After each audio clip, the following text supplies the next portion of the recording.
It's day 55, and today I want to talk to you about connection and community. And I'm still reveling in the coffee chat that I attended yesterday via Zoom. It was it was hosted and moderated by my Gen X big sister, Amy Palmer. Amy is on YouTube as Amy Palmer hyphen Gen X big sis. And so it's my first time joining. She hosts these coffee chats once a month, the second Sunday of every month, and she's been doing it since January. Amy and I met in 2024 when we both joined the Life Leap Cohort 3. And then we met in person for the first time last November in Chiang Mai, Thailand for our Mastermind retreat. And I got to spend a few days with her in the villa that we all shared, and then few days outside as we went to we explored Thailand. We did the night bazaar, the festival of lights, and so it was a really cool experience meeting somebody that I met via a group that I found online, and then getting to meet her in person and connecting. And I frequently talk about my Shanghai sisters, and there were 7 of us who attended the retreat, and we just gelled, we connected. We have monthly Zoom meetups ourselves, and it's just an opportunity for us to support one another, share our problems, our highs, our lows, our, the wins, all of it. Business ideas, encourage one another. It's just a beautiful thing. And that is all the result of me wanting something different, feeling like I need more, I need a change. I've somewhat outgrown my current life. I want something different. And so I want to empower you. What I'm realizing from all of this, what I learned yesterday, and it is apparent to me, is that we all, we talk about let's be unique, be different. Yes, be your own person. Absolutely. But there is something inside of us that also wants to feel normal. We want to feel like some of the experiences and the thoughts, the feelings that we have, someone else has had those too. There is that desire to feel normal, to feel okay. And what my personal journey has been teaching me is permission. I said that so many times yesterday. I mean, it's on my banner. Your permission slip to pause and begin again. So often I think we feel like we have to continue down the same old path because we don't know any other way, because we can't envision something different, because we're afraid to envision something different. We're afraid to make that move. And that's okay. Everybody will come into their experiences in their own time.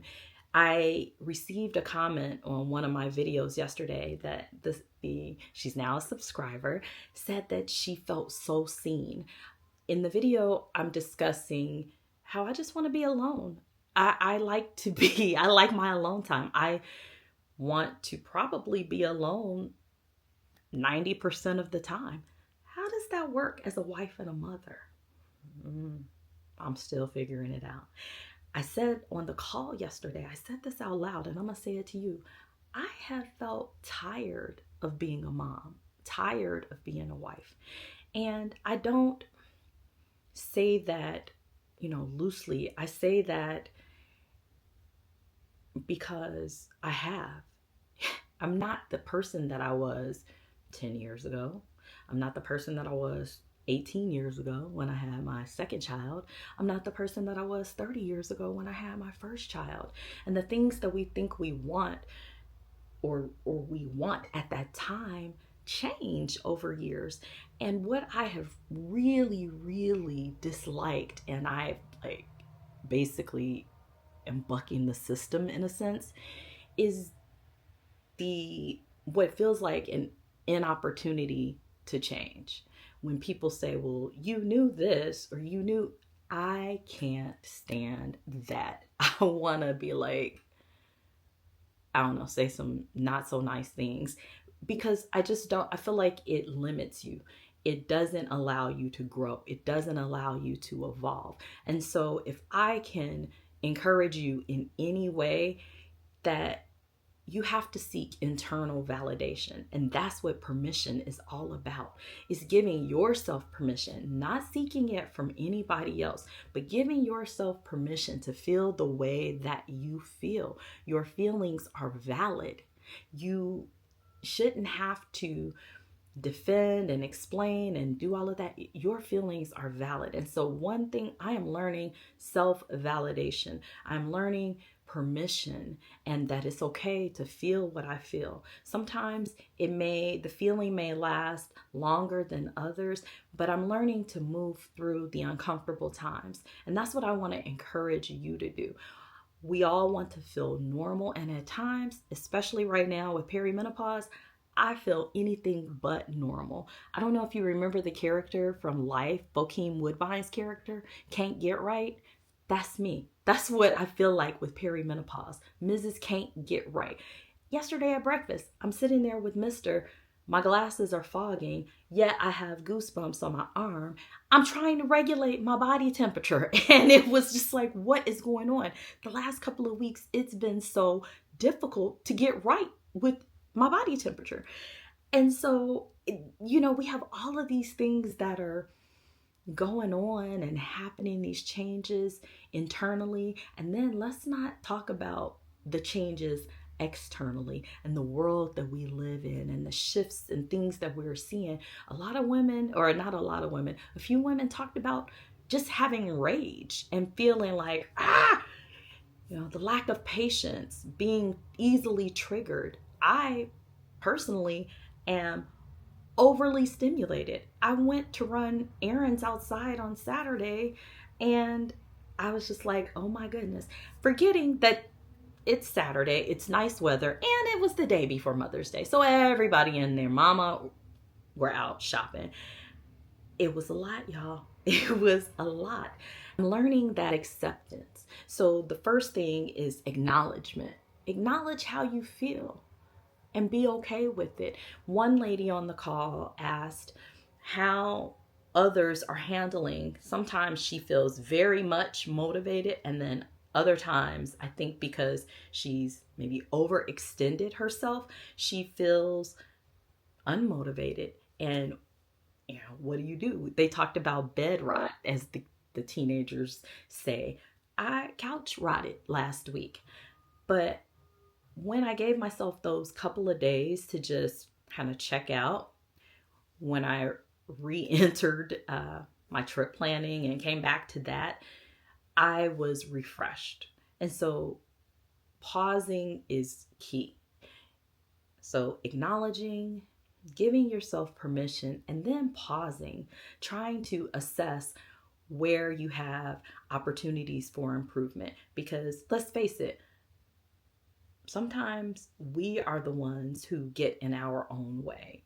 It's not anybody else doing it. It's us. It's us overextending ourselves, saying yes to a lot of things when we really want to say no, but we don't have the courage, or we don't want to deal with the backlash, or we don't want to hurt someone's feelings.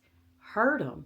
I can't remember where I heard this, but this has helped me a lot over the last couple of years. And it's the saying, or the thought, you have to be okay with disappointing other people. Because when you disappoint yourself, you have to live with yourself. Other people can go on, they can be disappointed, they will get over it. Believe me, they will. They will get over it. And if they don't, then deuces. They weren't meant to be in your life. But you can't disappoint yourself. And that has helped me tremendously. It's helped me in my decision making. Is this something I want to do? No. Right now, my peace is way more important than anything else. That's why I haven't been back to work. It's because the thought of it disrupts my peace. So why haven't I pulled the trigger? Well, that's for another episode, because sometimes your peace might have to get disrupted, and we can't always have peace all the time. Things are going to disrupt it, but Um, yeah, I just wanted to encourage you to talk about it, to tell you that it is okay to not be okay, and what you can do about it, that you do have the power to change. It may be very slow, it may be incremental. I know that has been my journey, and I am one of the most impatient people. I am also very results oriented, and those just do not go together. But I'm on this journey. I know it, that it's happening for a reason. It's happening for my own development. It's happening for God's glory. It's gonna, there's a reason. I don't know what it is just yet. Sometimes I'm still like, am I on the right path? But I think I am. I think I am. I'm starting to really feel it and believe it. And it's just going to take some time. And that's something that I'm not used to. But I think that it, when you're building something and and good things take time. What anything worth having is worth work, and it can't come to you super fast because you may fumble it. You may not know what to do with it. You may not, I'm praying for financial independence. I'm praying for different things. But if I don't take the time to learn what it is that I'm supposed to learn, then how can I expect God to trust me with it? I know that I'm loved by God, but I want to be trusted by God. I want to be trusted with what I am blessed with. I want to be a good steward of what has been bestowed upon me. And that takes time, that takes development, and it takes effort, it takes commitment, it takes consistency to show up when everything is not in place and all is not in order. So that has been my journey. And I just, want to share with you that whatever journey you're on is your journey alone.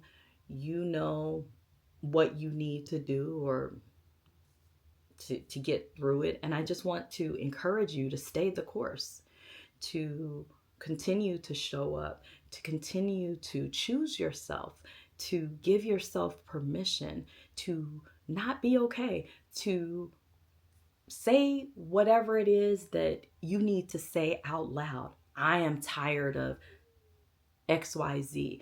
I want something different. To begin to shift that mindset and, figure out a way forward.